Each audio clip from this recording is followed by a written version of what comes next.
Kasi normally pagka yung ano yung diesel, matagal ang ugong niyan bago Diesel yan. Oo, diesel mo sa Euro 4.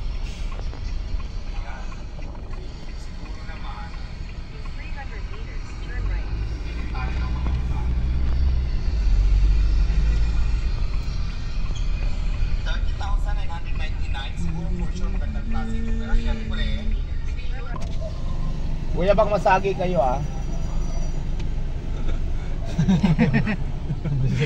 Pati sarado yun. Traffic enforcer. Ay, wala ka ng signal. Babalik yan.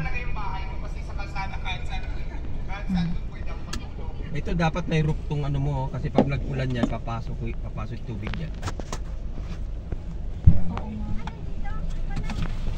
Let's go na.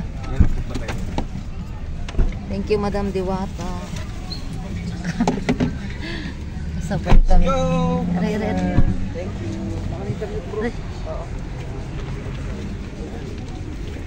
And pumasok na. Ayan na si Diwata. Nasaan? Pumasok na, oh. Ayan, nakasabay nga tayo kay Madam Diwata sa pamimili ng ref at aircon. Pinawin ang burutan ah.